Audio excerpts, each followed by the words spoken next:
Bien, buenas tardes a todos los que ya se han unido a este webinar que organiza SEDEM, pero a través de Amy. Estamos muy agradecidos a Amy por ceder sus instalaciones online para este webinar, que yo espero que sea un antes y un después, una revolución, como el propio nombre, el propio título de la charla del webinar lo indica. Yo creo que muchos me conocen y si no me conocen, pues me presento. Soy Joaquín García Stein López, soy actualmente el presidente de SEDEM, catedrático de la Universidad de Murcia. Y pues es un placer presentarles a todos ustedes al doctor profesor Juan José Beunza Nuin, que es un destacado académico y profesional médico especializado en salud pública, educación interprofesional y en la aplicación de la inteligencia artificial en la atención médica. El profesor Beunza estudió medicina, licenciado en medicina y cirugía en la Universidad de Navarra, finalizó en el 95. Luego hizo un doctorado también en Navarra sobre epidemiología cardiovascular y nutricional en 2007, premio extraordinario. Y luego hizo un máster en la Harvard School of Public Health en 2008, en Harvard, ahora con problemas hoy en día. Eh, Luego también es especialista en medicina interna y tiene una cátedra, catedrático de salud pública y educación interprofesional en la Universidad Europea de Madrid. Tiene una iniciativa muy interesante centrada en las aplicaciones de la inteligencia artificial en entornos sanitarios, IA Salud, se llama IA Salud, y también lidera una cátedra llamada PhD IA Salud, una cátedra de patrocinio, y dirige su grupo de investigación de Machine Learning Health Group en la Universidad Europea de Madrid. Bueno, el doctor Beunza es un científico, como decía, muy reconocido, tiene más de 70 publicaciones indexadas en la Web of Science, un índice H de 31 he calculado, no sé si habrá algo más, Juanjo, con más de casi 3.000 citas, ¿eh? Y muchos de sus artículos se encuentran en las revistas Q1 y Q2 en primer nivel y de momento tiene 3 sesenios que he encontrado, no sé si tienes alguno más, por los sesenios de investigación, por la Comisión Nacional de la Evaluación de la Actividad Investigadora. Y es autor, entre otros, de un libro que les voy a mostrar aquí, no sé si se ve, igual se ve poco. Es un libro que se llama Manual Práctico de Inteligencia Artificial en Entornos Sanitarios. Está editado por Elsevier y vaya por la segunda edición. Y bueno, pues nada más. Esto es la presentación. Y antes de que el profesor Beunza comience, tenemos 132 participantes ahora mismo. Agradecemos toda la participación. Y simplemente comentarles que tienen a su disposición el chat para que puedan comunicarse con el autor, conmigo también, las preguntas que consideren oportunas. En principio, el webinar va a ser completo, el doctor Beunza va a hacer su webinar sin parar y cuando terminemos, pues él estará encantado de que le hagamos todas las preguntas necesarias. Entonces, si son tan amables, en vez de interrumpir directamente, si pueden poner todas las cuestiones que quieran, y yo las iré organizando en el chat del webinar. Y sin más, pues le doy las buenas tardes y el saludo más cordial y mi más cordial agradecimiento a Juan José Beunza. Adelante. Muchas gracias, Joaquín. Es un placer muy grande estar aquí, invitado por la SEDEM y por la IMI, todo un honor. Y bueno, vamos a arrancar ya porque tenemos poquito tiempo y seguro que hay muchas dudas. Y luego en el tiempo de debate yo voy a hablar unos 40 minutos y luego tendremos unos 20 minutos de debate, de preguntas. Estoy seguro que entre los asistentes hay gente que tiene experiencia, que sabe mucho y todos podemos aprender. Vale. Vamos a hablar un poquito primero del IA y el mundo laboral, de cómo los agentes de IA se están implementando ya en educación, no solo en medicina, sino en muchos ámbitos. Y luego hablaremos un poquito más técnicamente de qué es un LLM, un Large Language Model, un gran modelo de lenguaje, y qué es un agente de IA, que se construye sobre lo que es un LLM. Hablaremos un poquito de qué es esto, de qué estamos hablando. Solo por dar algunas pinceladas de lo que está ocurriendo en el mundo, voy a poner algunos ejemplos. Por ejemplo, Duolingo es una aplicación para aprender idiomas. Y es curioso que el CEO dijo recientemente que tardó 12 años Duolingo en crear los 100 primeros cursos de la aplicación de distintos idiomas y solamente ha tardado un año, el último año, en generar 150 cursos. Es decir, la velocidad de generación de material docente para aprender idiomas ha pasado de 100 cursos en 12 años a 150 cursos en un año. Esto supone una reducción muy importante del personal necesario. Y de hecho, esta empresa en solo 2 meses ha pasado de cotizar $272 a $518. Es decir, ha subido un 89% su valor. En principio, se cree que fundamentalmente por el uso de la inteligencia artificial generativa en la generación de contenidos docentes. Esto es un cambio radical de escala. Sin embargo, este nuevo modelo de trabajar incorporando la IA y la IA generativa tiene consecuencias también negativas. Y una de las consecuencias que ha tenido es que muchos de los usuarios han dicho que la calidad del producto ha empeorado. Es decir, somos capaces de crear muchos más cursos de una manera mucho más eficiente y mucho más rápida, pero a día de hoy la calidad de ese producto es peor que si la hicieran personas. Otra empresa es Shopify, que ayuda a la creación de empresas, que anunció hace poco que han echado a un 20% de su plantilla. Tienen 11.600 empleados y han echado a 2.300. Y el CEO explicó a sus empleados que el uso de la IA para los empleados de Shopify es algo que se espera que todos, absolutamente todos, utilicen. No es algo opcional. De hecho, dice que si alguien quiere pedir una contratación de una persona, un headcount, o de resources, o de algo necesario, material, software o lo que sea, tiene que demostrar que eso no lo puede hacer la IA. Es decir, no vamos a darte nada, ni en personal, ni en equipo, ni en servicios, que no lo puede hacer la IA. Y al final añade, cuando digo todo el mundo, significa todo el mundo. Y eso me incluye a mí e incluye al equipo directivo. Es decir, que la incorporación de la IA va a cambiar el modo de trabajar de esta empresa. Otra empresa, y voy terminando, que es Fiverr. El CEO escribió hace poquito una carta a sus empleados y les dice de una manera un poco más tremendista, aquí tenéis una verdad incómoda. La IA viene a por tu trabajo. Y por cierto, también a por el mío. Esto es una llamada de alerta. Tienes que comprender que lo que antes era una tarea fácil ya no existe, porque ya se ha automatizado, que lo que era una tarea difícil ahora se considera fácil y lo que antes era una tarea imposible ahora es difícil.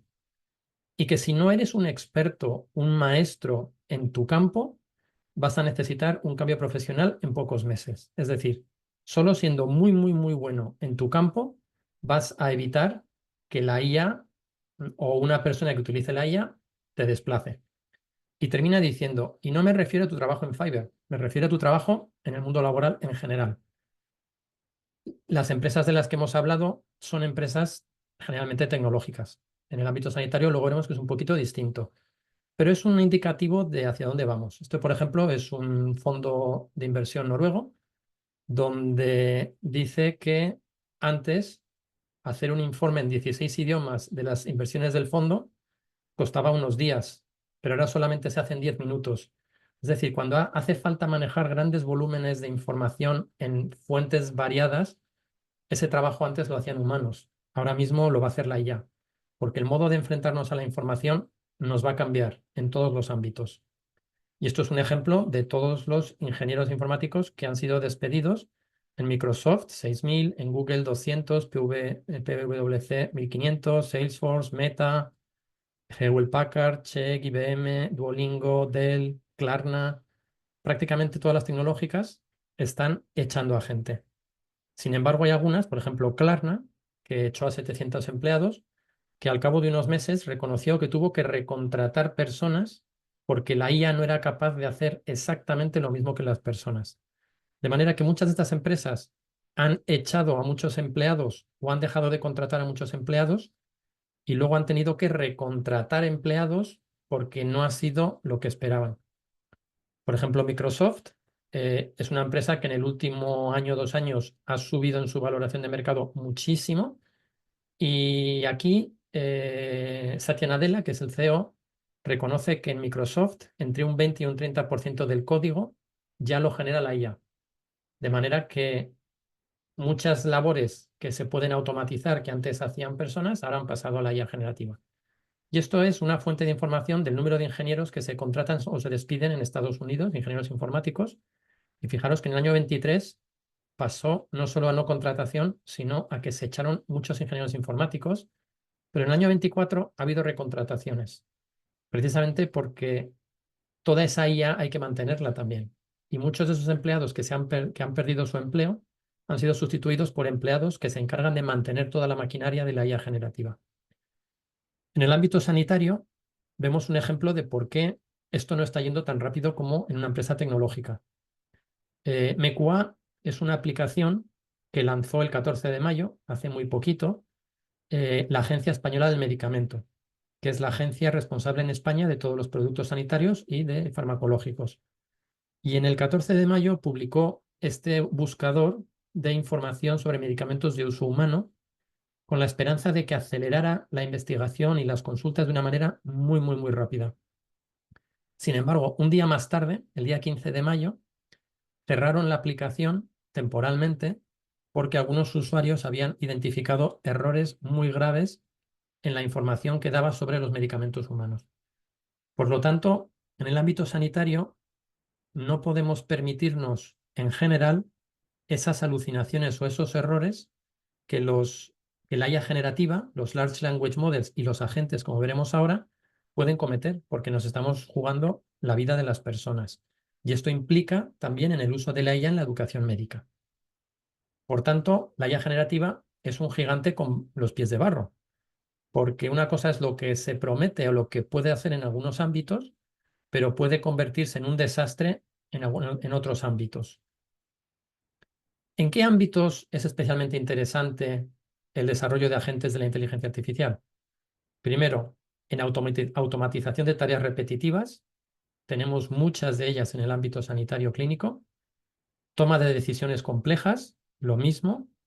Gran volumen de datos no estructurados, placas de tórax, electrocardiogramas, resonancias, escáneres, imágenes de vídeo, etcétera, etcétera.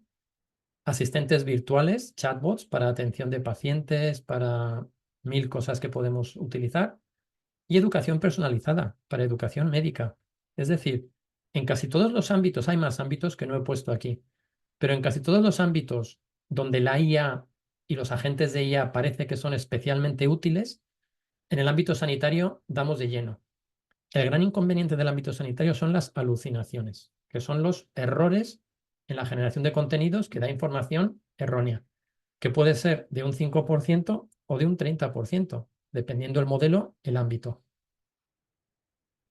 Vale, en el ámbito de la educación, ¿qué está ocurriendo? Bueno, pues hay un movimiento muy, muy, muy rápido y muy potente para que los estudiantes y los alumnos aprendan tanto de qué es la IA como que utilicen la IA en su educación.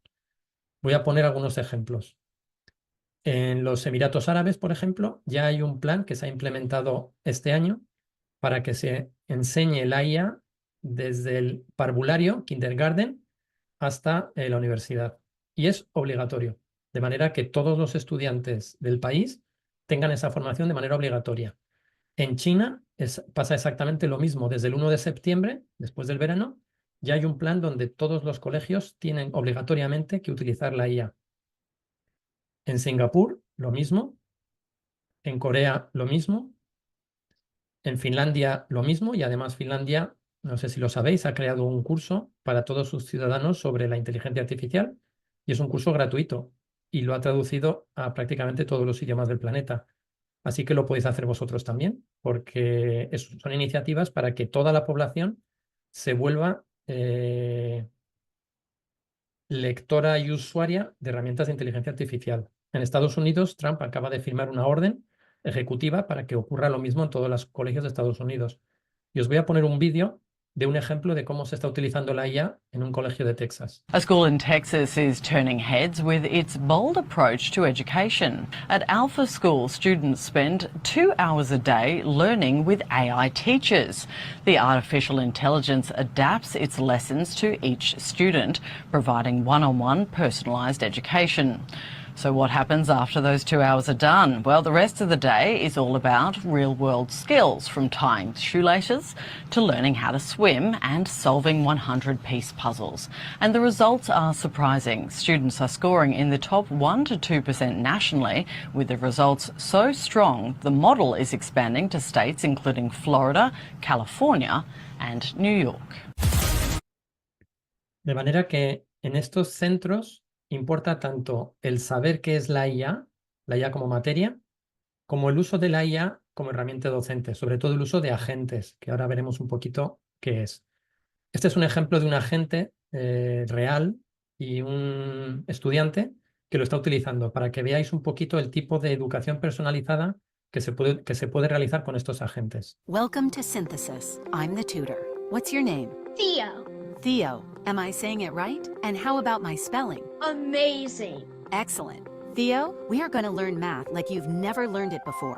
No textbooks, no worksheets, no homework. What do you say? I hate homework, so yeah, I'm gonna love this. Welcome back, Sam. You're on fire with that 3-day streak. I noticed it's been about 3 weeks since we worked on multiplication flashcards. Might be a good time for a quick review. I like this. Or if you're feeling adventurous, we could jump into Factor Extractor, which you just unlocked. I want for something new like back and down. Factor Extractor? Great choice. Have you learned about square numbers before? Yeah, I know quite a bit about square numbers. That's great. Do you want to show me what you already know? Okay. Let's do it. Great work, Lily. Would you like to wrap up for today or dive into another lesson? Shall we go into another one? Absolutely. Okay. You crushed those division problems. Thank you. I think you're ready for something new. But first, I'd love to get to know you a bit more. What kinds of things do you like besides math? I love octopuses, the ocean. What's your favorite thing about octopuses? They have a brain in each arm. That's fascinating. You know, your interest in octopuses actually connects really well to fractions. Each of their arms has its own brain of sorts, which is like a fraction of the whole. I never thought of that before, and it's really interesting. How about we try Fraction Smash? I bet you'll love it. That's perfect. ¿Vale? Imaginaros esto aplicado al ámbito sanitario, educación médica, educación de enfermería. Las posibilidades son infinitas, son infinitas. Y yo estoy convencido que esto va a cambiar cómo hacemos la docencia, no solo en salud, sino en todos los ámbitos. Y el cambio va a ser radical. Lo que pasa que el salto de lo que tenemos ahora a lo que va a venir es muy grande y nos va a llevar tiempo. Pero yo creo que cuanto antes las instituciones incorporen estas herramientas, va a ser mucho mejor. ¿Qué es un Large Language Model? ¿Qué es el cerebro que está debajo de un agente? Pues para que primero lo pongamos en contexto, la inteligencia artificial incluye algo que se llama el Machine Learning o aprendizaje automático, que son los algoritmos que pueden aprender de manera autónoma. Un tipo de esos algoritmos de aprendizaje automático son las redes neuronales o neural networks. Un tipo de red neuronal es el Deep Learning, que es una red neuronal con muchas capas y con una arquitectura compleja. Y dentro del Deep Learning, de los algoritmos de redes neuronales complejos profundos, hay un tipo de algoritmos que se llaman IA generativa, cuya estructura suele ser Transformer, que ahora veremos un poquito cómo es esa estructura de Transformer. Cuando hablamos de agentes, hablamos de Large Language Models, que son modelos de IA generativa. ¿Qué significa un Large Language Model o Transformer, que es la arquitectura que está debajo de un modelo de gran tamaño? Pues tradicionalmente utilizábamos para gestión de texto, para procesamiento del lenguaje natural, redes neuronales recurrentes, Recurrent Neural Networks. Y en estas redes neuronales recurrentes se buscaban asociaciones entre palabras cercanas o contiguas. Aquí el médico y auscultor tiene una asociación de que aparecen cerca, con endoscopio y paciente aparecen cerca. Con la llegada de los Transformer, estas asociaciones no dependen de palabras contiguas, sino que hay un contexto o una atención que hace que el algoritmo relacione fonendoscopio con todas las demás palabras de manera simultánea. Es decir, asocio fonendoscopio con paciente, con auscultor y con médico, todo de manera simultánea. Os pongo un ejemplo. Imaginaros que yo quiero predecir la palabra que viene después de en invierno y con mucho frío cae la blanca. Pues una red neuronal recurrente asociaría blanca con lo que viene después, que podría ser nieve, podría ser camisa, podría ser harina, podrían ser muchas cosas. Sin embargo, cuando uso una estructura transformer, una estructura de Large Language Model, esa palabra que falta se va a asociar con blanca, con mucho frío, con invierno. Y la probabilidad de que la respuesta sea nieve es mucho más alta. Por eso, la fiabilidad o la precisión en la predicción de palabras con los nuevos modelos de lenguaje es mucho más alta. Esto es una estructura de un transformer en funcionamiento, que lo voy a explicar muy por encima, y es que si yo, por ejemplo, le pido a ChatGPT, que quizás es el que conozcáis la mayoría de vosotros, que me traduzca Javier tiene malaria al francés, lo que va a hacer este transformer es primero romper esta frase en palabras que serán estructuradas en tokens. Tokens son como las raíces de las palabras. Vamos a utilizar palabras aquí para que nos entendamos. Javier es una palabra, tienes una palabra y malaria es otra palabra. Cada una de ellas se le va a dar un número, un código, y un código numérico que va a ser metido en el modelo con un sistema de embedding. ¿Qué hace el embedding? Transforma cada una de estas palabras en un vector, en una especie de flecha en el espacio, donde coloca esa palabra. Y lo que hace es analizar en el espacio de todo el entrenamiento de texto que tiene ese modelo, dónde ha caído la palabra Javier. Luego busca dónde ha caído la palabra tiene y dónde ha caído la palabra malaria en este espacio, que ahora os explicaré mejor. Cuando ya lo ha analizado, da una respuesta que pasa a la rama de decodificación, que hace el proceso inverso. Busca en ese espacio qué palabras se asocian con Javier tiene malaria. En este caso, las palabras asociadas serían Javier alipaludisme, y va a hacer el embedding en sentido inverso. Va a buscar de esos vectores a qué códigos numéricos corresponden, a qué tokens y a qué palabras. Y la salida del modelo va a ser la traducción de Javier tiene malaria al francés. A la izquierda podéis ver una representación en 3 dimensiones de cómo esas palabras tienen un punto en el espacio. En realidad, el modelo utiliza más de 100 dimensiones, que es algo que no podemos representar gráficamente, pero es una localización muy precisa en el espacio de cada una de esas palabras. A la derecha va a explicar un poquito cómo hace cálculos numéricos con esos ángulos que hay entre los vectores de esas palabras. What is Hitler plus Italy minus Germany? This came up in a full video that I did dissecting what happens inside large language models. You see, when tools like ChatGPT process text, the first thing they do is subdivide it into little pieces, and they associate each piece with a large vector, some long list of numbers. This is called an embedding of that piece of text, and it's helpful to imagine these embedding vectors as directions in some very high-dimensional space, even if we struggle to concretely visualize anything more than 3 dimensions. Models that learn to embed words as vectors like this often encode meaning into the directions of this high-dimensional space. If you take the difference between the embeddings of man and woman, and you add that to the embedding of uncle, you get a vector very close to the embedding of aunt. If you take the embedding of Italy minus Germany, and you add it to the embedding of Hitler, you get something very close to the embedding of Mussolini. It's as if the model learned to associate some directions in this high-dimensional space with Italianness, and others with World War II Axis leaders. Vale, esto no es una explicación para que quede clarísimo que es un Large Language Model, pero es una especie de baño superficial, muy superficial, para que tengáis en mente realmente qué es este modelo. Y por último, ¿qué es un agente? La definición de un agente es un sistema que utiliza algoritmos y modelos de aprendizaje automático para realizar tareas específicas de manera autónoma o semiautónoma. Un agente tiene un Large Language Model, una red neuronal profunda para el razonamiento, tiene sistemas de percepción para ver qué ocurre en el entorno, tiene un sistema de memoria para poder almacenar tanto lo que está ocurriendo en la interacción con el usuario como tener contenido del que tirar.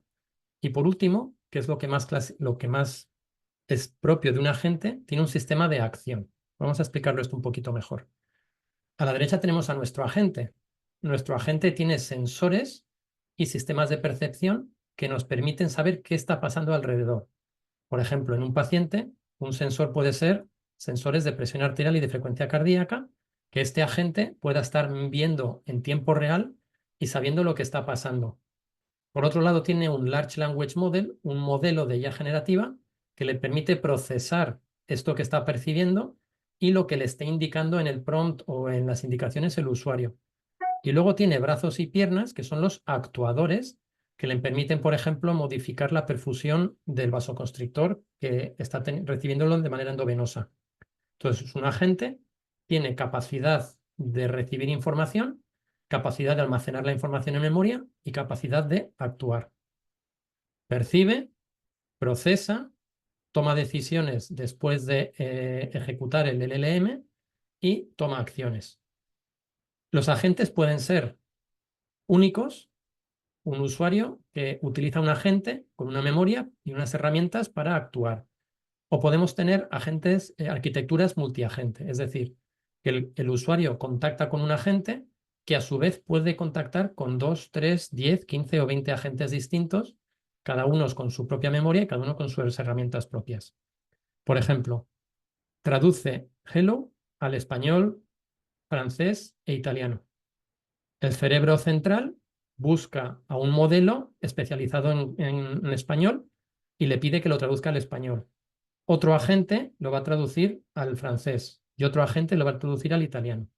De manera que se crean como grandes zoológicos de agentes y de Large Language Models y utilizamos cada uno para lo que funciona mejor. No todos los agentes son buenos para todo. Este es otro ejemplo de un agente en funcionamiento. El usuario le pide algo al agente y el agente, en primer lugar, recibe información tanto de lo que le pide el usuario como de una cámara, de un texto, de un audio, de sensores. Toda esta información lo pasa a la parte de memoria y tira del conocimiento base, que puede ser las guías europeas del tratamiento de la hipertensión arterial, para tomar una decisión de lo que hay que hacer. Pero no solamente toma una decisión para informar al usuario, como hace ChatGPT, sino que actúa. Y lo que hace es acciones físicas del mundo real, como puede ser modificar una perfusión de un tratamiento, puede modificar un monitor, puede modificar un coche, un robot en quirófano, puede enviar mails, puede hacer muchas cosas que un ChatGPT no puede hacer solo. Es decir, un agente de IA es un ChatGPT, para que me entendáis, con capacidad de actuar, con más o menos autonomía. ¿Cómo se monta un agente de IA? Pues esto es muy, muy breve, pero para que veáis lo sencillo que puede ser una herramienta como Langflow, aunque hay otras como N8N, Amazon Bedrock, AutoGen Studio, Crew AI. Pero bueno, vais a ver un poquito cómo, uniendo líneas entre cajas, yo puedo definir qué procesos va a tener ese agente, qué modelos va a utilizar y qué actuadores va a utilizar y dentro de qué órdenes y de qué límites. De aquí a 2, 4 años vamos a tener este tipo de herramientas en los hospitales para montar nuestros propios agentes, no me cabe ninguna duda. Esto es muy interesante, que es que Anthropic, que es uno de los pioneros en el desarrollo de Large Language Models y de agentes, hizo un protocolo para que los agentes hablen entre ellos. Y todavía no está claro que vaya a ser este el protocolo usado de manera global, pero va a haber protocolos para que podamos interactuar con todo ese nuevo mundo que nos está viniendo. Hay que distinguir dos tipos de agentes de IA, aunque no voy a entrar mucho en esto. El primero son los agentes de IA que se utilizan para tareas simples automatizadas, y luego está la Agentic IA o la IA agéntica, que son agentes que son autónomos. Y esto es otro nivel. Por ejemplo, la diferencia entre unos y otros, vemos a la derecha que los Agentic AI tienen una autonomía alta, toman decisiones de manera autónoma, tiene una adaptabilidad alta mediante procesos de aprendizaje, es decir, va aprendiendo de la vida misma, es útil para tareas muy complejas y dinámicas, requiere una mayor inversión, los beneficios son mayores, pero tiene unos riesgos éticos y unos costos mucho más altos. En el ámbito militar se está desarrollando muchísimo la IA agéntica, lógicamente, porque aquel que responda más rápido puede que sea el que gane esa batalla o esa guerra. El riesgo es que si se equivoca el modelo en las decisiones, puede ser un desastre absoluto y total. Y ahí está el juego y el equilibrio entre el beneficio y el riesgo. En el ámbito sanitario pasa algo parecido. el riesgo es muy alto, porque si tomamos decisiones autónomas hacia el paciente, podemos cometerle daños muy serios. Por eso tan importante como el agente es cómo lo integramos en el proceso de decisión del hospital y en el proceso de docencia del uso de los agentes en la docencia. Por otra parte, si el agente tiene acceso a toda nuestra información, por ejemplo, de la historia clínica electrónica, las aplicaciones van a ir poco a poco dejando de tener sentido, porque va a ser el agente de ella el que acceda a toda esa información. Así que mucha gente predice que en el futuro no va a haber aplicaciones, sino que lo que va a haber son agentes que gestionan toda nuestra información. ¿Cuál es el problema? Cuanta más información le damos a ese agente, por ejemplo, para la docencia, más eficaz es el agente. Pero también cuanta más información le damos, más peligro de privacidad tenemos. Y aquí hay dos grandes modelos de desarrollo de los agentes. El primer modelo son los grandes agentes fundacionales de las grandes tecnológicas, que es tipo, para que me entendáis, ChatGPT. ChatGPT es un modelo impresionante, pero dependiendo qué tipo de contrato tengamos con ChatGPT, todo lo que le demos a ChatGPT es información que ChatGPT puede utilizar por sí mismo y OpenAI lo puede utilizar. De manera que estamos dándole, por ejemplo, nuestro calendario, nuestra información sanitaria, nuestro historial clínico, y quizás, si somos conscientes de eso, no estemos tan cómodos. Hay otra segunda línea de desarrollo, que es cuando yo tengo un agente que lo desarrollo yo, aunque utilice herramientas de grandes tecnológicas, y lo puedo ejecutar en privado, en local. De manera que tiene acceso a toda mi información, pero no comparto esa información con nadie de fuera. Este desarrollo es más complicado, es más difícil, es más costoso, pero tiene una seguridad de privacidad mucho más grande.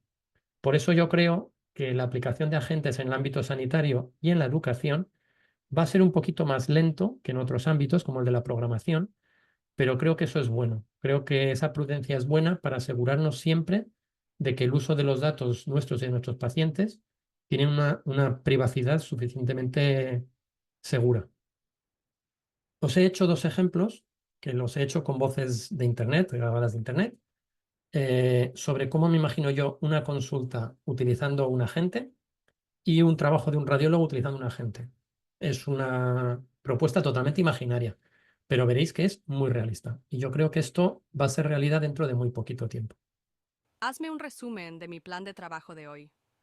Tienes consulta de 9 a 12. Tienes citados 5 pacientes nuevos y 2 interconsultas. A las 12 tienes reunión con el jefe de servicio para decidir sobre la compra de nuevo ecógrafo.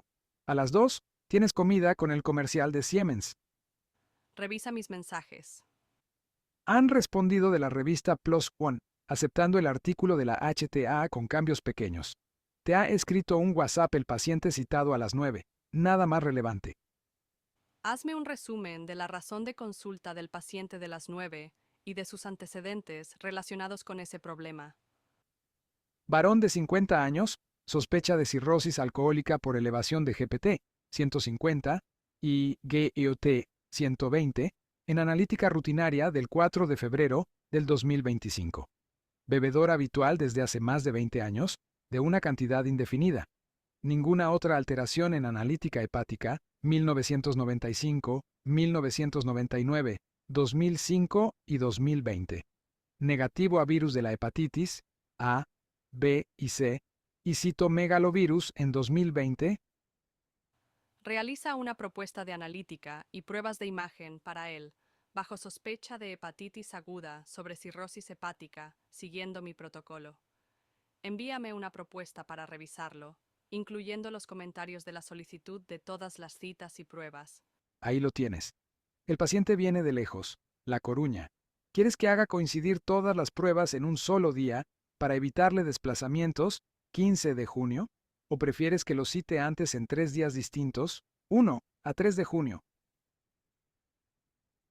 Bueno, esta es la primera propuesta. El contenido da igual, no seáis muy críticos, pero es un poco una idea de que la gestión de la información va a estar totalmente automatizada. De manera que todo ese trabajo que hacemos los clínicos de buscar información, de fusionarla, de asociarla, relacionarla, es terrible muchas veces, es un esfuerzo muy grande. Poco a poco ese trabajo nos lo va a hacer la IA. Y no solo eso, sino que vamos a darle órdenes que las va a ejecutar con más o menos supervisión, según nosotros lo decidamos, que nos va a quitar muchísimo trabajo burocrático. Hazme un Fijaros cómo sería algo parecido en una consulta de radiología. Hazme un resumen de qué tenemos hoy. Tenemos para informar 500 placas de tórax, 20 de abdomen y 2 de músculo esquelético. ¿Cuántas de las 500 de tórax tienen patología? 47 placas de tórax tienen patología.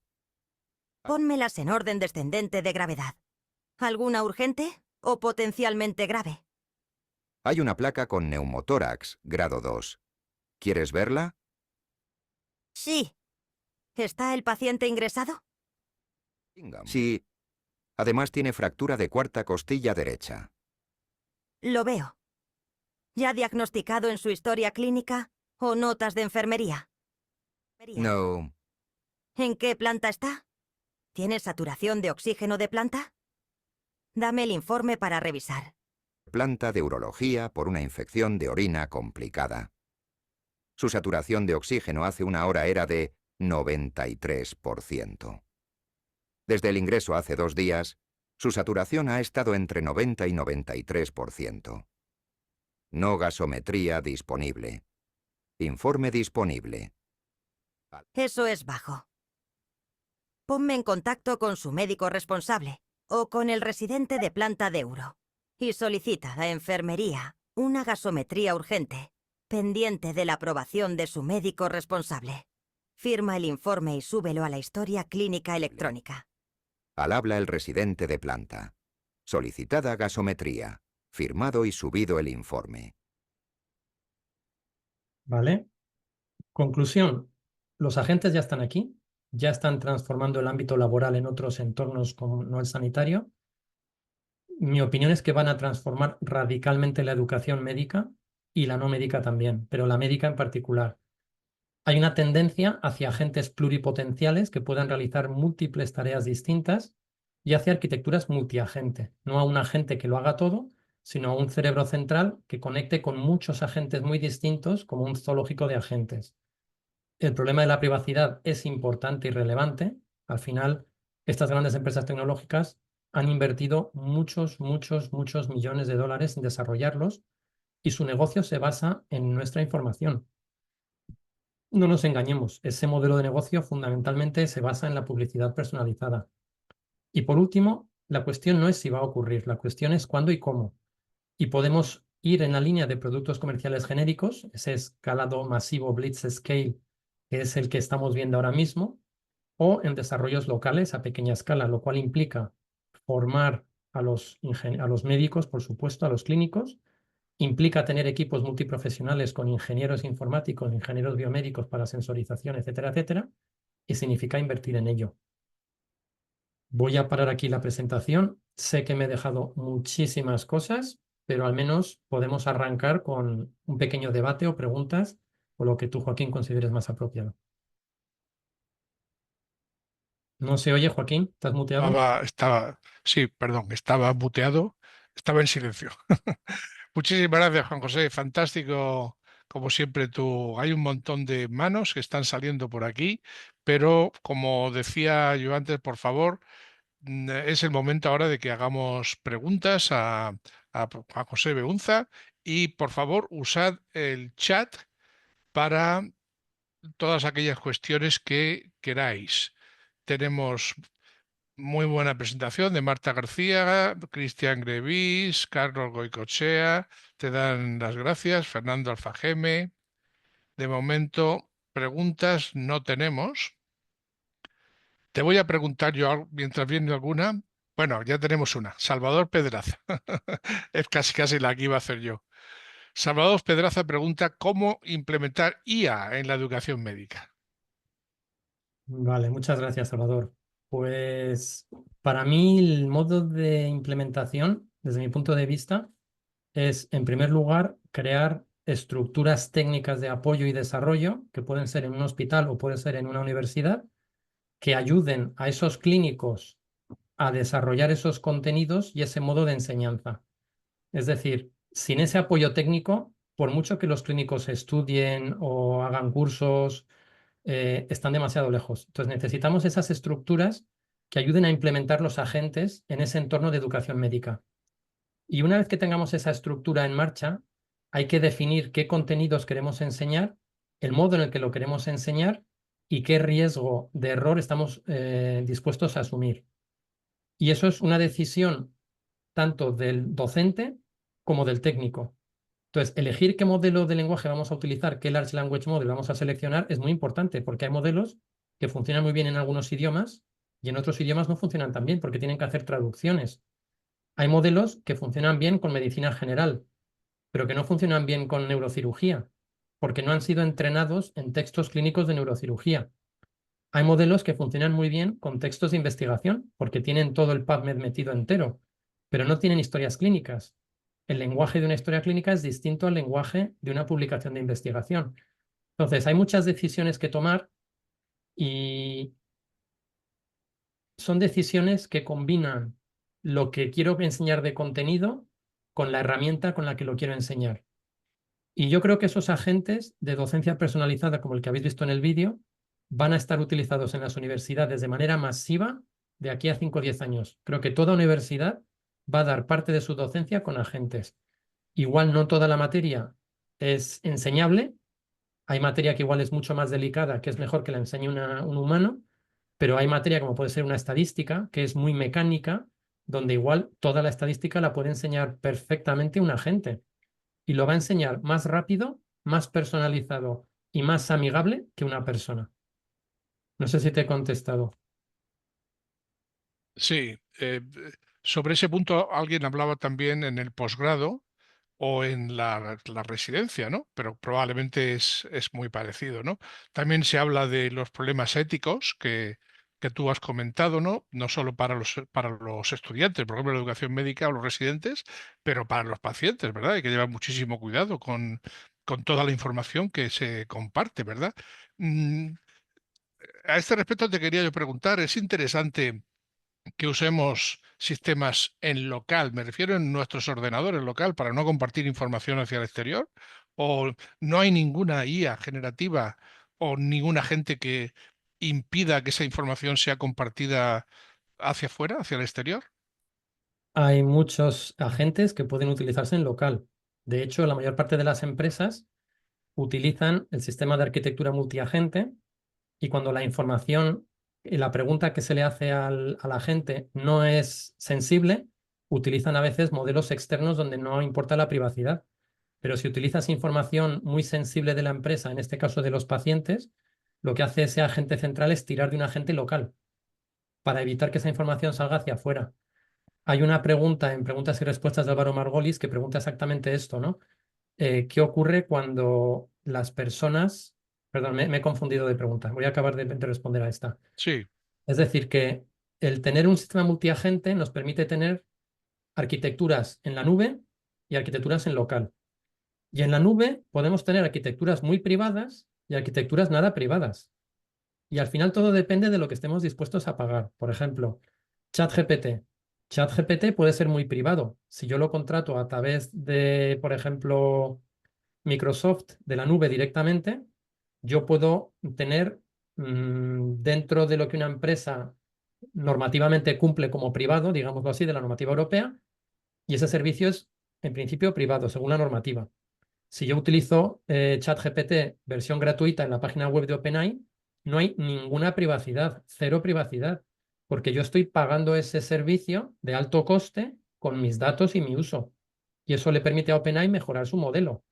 Entonces, al final es una cuestión de decir, ¿cuánto estoy dispuesto a pagar por la privacidad del uso de estos agentes en mi entorno? Y en el ámbito sanitario vamos a tener que pagarlo. Te decía la pregunta de Álvaro Margolis que decía cómo el desfase entre el uso de la IA por las personas y las organizaciones, eso ¿cómo es. podemos ajustarlo? Es una pregunta muy, muy buena y yo creo que nos lo va a ajustar la vida. Cuando todos los pacientes y todos los estudiantes de medicina vengan utilizando ya los agentes y tengan su agente en su móvil y lo estén utilizando de manera global, no nos va a quedar más que utilizarlo nosotros. O sea, nos van a arrasar. Entonces, como clínico y como docente, lo que yo defiendo es que es responsabilidad de cada uno formarnos en todo lo que es esto y nadie nos impide hacer los cursos que hay por internet, que son gratuitos muchísimos, que son muy baratos muchos otros, sabiendo que dentro de muy poco va a haber una explosión de herramientas disponibles en las universidades y en los hospitales para docencia en medicina salvaje. Estoy convencidísimo. Entonces, cuanto antes nos formemos, antes podremos saber con espíritu crítico si esas herramientas son buenas o no, si las queremos utilizar o no y cómo. ¿Nos podría sugerir algún programa, algún software, alguna app para aprender sobre estos agentes de inteligencia artificial, Juanjo?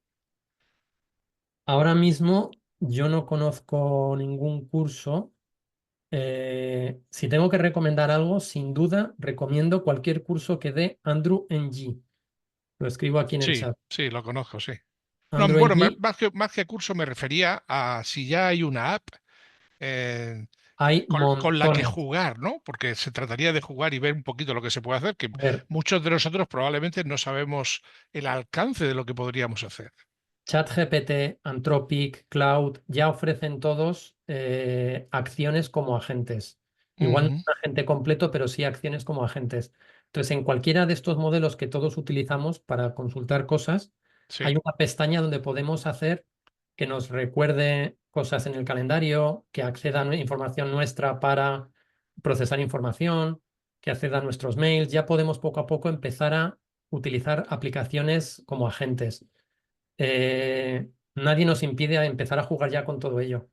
Ujú, Y en muchos colegios, por ejemplo, Aga Khan, la Fundación Aga Khan, que es una red de colegios que hay por todo el mundo, tiene agentes ya de ella. Tú puedes perfectamente probarlos con ellos, tontear, jugar, y ya podéis empezar a diseñar vuestros propios agentes también. Yo creo que en OpenAI ya te lo permite.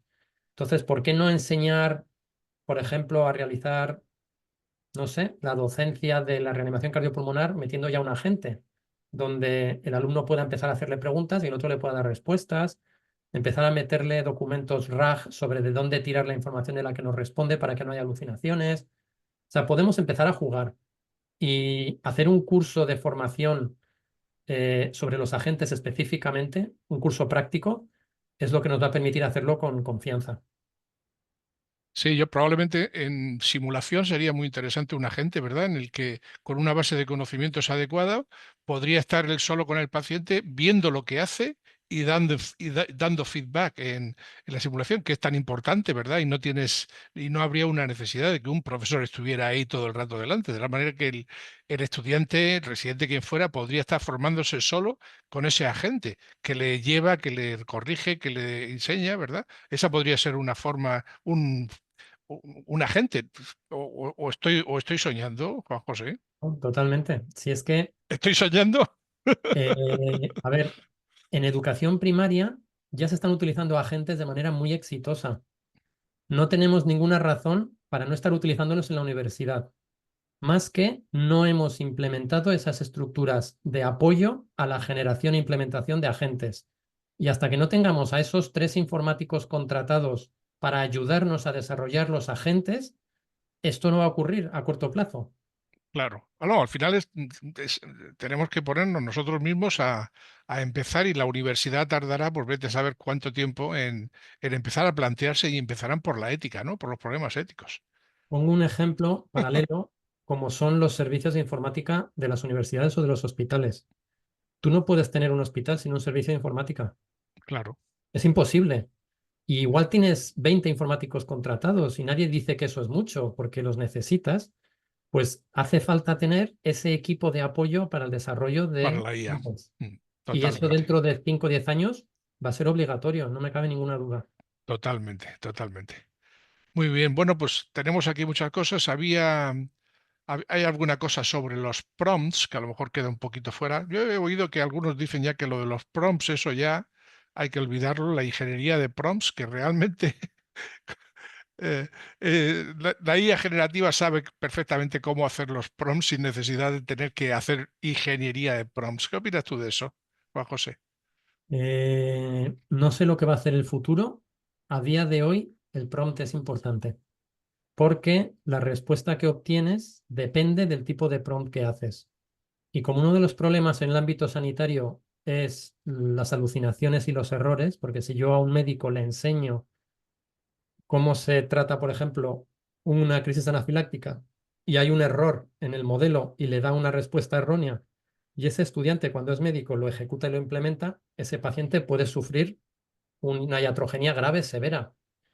Por lo tanto, a día de hoy, dado que un prompt bien hecho, bien elaborado, minimiza el riesgo de alucinaciones, yo creo que a día de hoy el prompt es importante.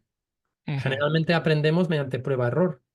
Deberíamos tener un plan de docencia para que los alumnos o los profesionales de la medicina aprendan a hacer prompts de una manera fiable.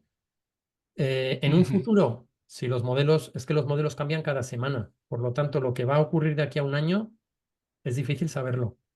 Sí, ya lo creo. Pero yo sí recomiendo aprender a hacer prompts, sin ninguna duda. Sí, muy bien.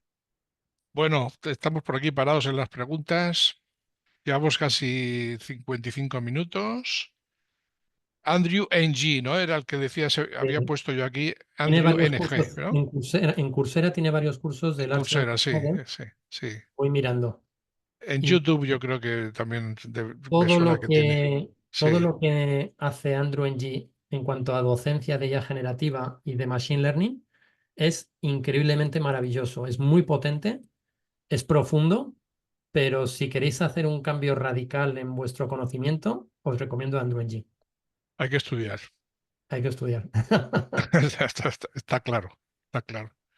Muy bien, bueno, pues alguna otra aplicación que se nos haya quedado por ahí, Juan José, sobre el uso de agentes en clase con los estudiantes. Los agentes podrían llevar eh, en fin, la historia de cada estudiante, proponer métodos para ellos, para estudiar, para mejorar.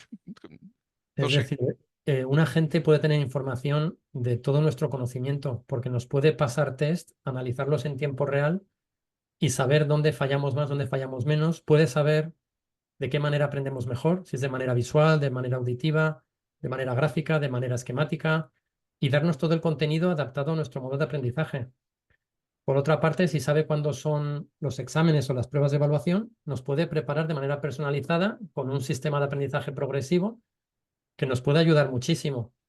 También tiene riesgos. En la medida en que cedemos toda esa organización a un agente, estamos perdiendo la capacidad de hacerlo nosotros mismos. No hay que claro, engañarse. claro, Lo que pasa que también cuando empezamos a utilizar ordenadores con SPSS o con Stata y dejamos de aprender a hacer cálculos de regresiones múltiples, perdimos una capacidad, pero hemos ganado muchísimo por otro lado. Entonces yo creo que como no sabemos lo que nos viene, porque es muy nuevo, pagaremos el pato y cometeremos errores por el camino. Pero lo que creo que es evidente es que los cambios que ya existen en otros ámbitos profesionales no médicos en cuanto a lo que está ocurriendo con la IA generativa y el mundo laboral son cambios muy radicales y en la educación médica esos cambios van a llegar ya, van a llegar ya, con las peculiaridades que tenemos, donde las alucinaciones en general son intolerables, pero hay maneras de tener filtros de control y de calidad. Te pongo un ejemplo, no es lo mismo que una IA generativa cree un informe clínico y se lo dé al paciente que cree un informe clínico para que lo revise el médico y lo firme. Son dos cosas distintas. claro. En la docencia ocurre lo mismo, que no es lo mismo que yo le enseñe material generado directamente por un agente al alumno, que a que yo ese material lo pueda revisar por un profesor o por un clínico y luego ese material revisado pase al alumno. Son dos cosas distintas. Entonces tenemos que aprender a gestionar las limitaciones, algunas grandes, que tienen estos modelos, pero su potencial es tan enorme que estoy seguro que se van a implementar de una manera o de otra. Muy bien. Salvador Pedraza comenta si los agentes pueden ayudar a preparar el MIR. No me cabe ninguna duda de que sí. Y ya existen aplicaciones comerciales que generan preguntas de manera automatizada y personalizada para el alumno, porque te van haciendo test de manera regular, analizan en qué especialidad o en qué temática fallas más y te hacen una formación personalizada con preguntas personalizadas enfocadas al MIR. Eso no es ciencia ficción, eso ya existe. Claro. Y además con la base de datos de todos los exámenes en el Ministerio de Sanidad, tú le das todos los exámenes que se han hecho del MIR, pues fíjate la base de datos que hay ahí, ¿no? Hay más de 10 años, probablemente 2.500 preguntas. Solo si estudias esas 2.500 preguntas, yo creo que apruebas el MIR, Y me ¿no? consta que esas empresas están buscando bases de datos de preguntas de las universidades para enriquecer Claro, el modelo. claro, claro. Bueno, la verdad es que la revolución efectivamente está aquí, la tenemos encima y no hay forma de quitársela de encima. Así que, como decíamos antes, hay que estudiar, hay que estar al día y dentro de lo que cada uno pueda y, bueno, jugar dentro de nuestras posibilidades e intentar que las universidades o los hospitales, las gerencias, pues nos pongan los medios a nuestra disposición para que nosotros nos dedicamos a lo que tenemos que dedicar, no a programar, ¿verdad? Que al final, si tenemos que programar también nosotros, pues esto ya es aprender demasiado. Bueno, pues muchísimas Solo gracias, una Juan cosa, José. Joaquín. He puesto mi Sí, mail porque me lo han pedido en el chat. Si sí, alguien tiene cualquier cosa, que me escriba al mail o a LinkedIn, lo que quiera. ahí está, efectivamente. ¿Tú no tienes ningún curso en marcha de inteligencia artificial, Juanjo? Tenemos un máster de IA aplicado a salud en la Universidad Europea que empieza ahora después del verano. Y tenemos un módulo entero de, me parece que son 8 temas enteros de IA generativa. Y ahí hablamos de los agentes. Muy Pero bien. un curso específico solo de agentes no tenemos Bueno, pues todavía. oye, en, en SEDEM tenemos un aula virtual desde hace menos de un mes. Yo, si quieres, te invito aquí en público a que hagas Encantado. un curso sobre agentes para nuestra aula virtual de SEDEM. Y así que yo también te escribiré por privado y cuando tengas tiempo, pues o alguno de tu equipo que vaya preparando y Vale, aprovecho para todos los que están escuchando, el aula virtual de SEDEN, aula.sedem.org, tiene algunos cursitos, algunos son gratuitos, por ejemplo, uno de iniciación a la inteligencia artificial, hay otro del uso de Notebook LM, que es una aplicación que a mí me chifla.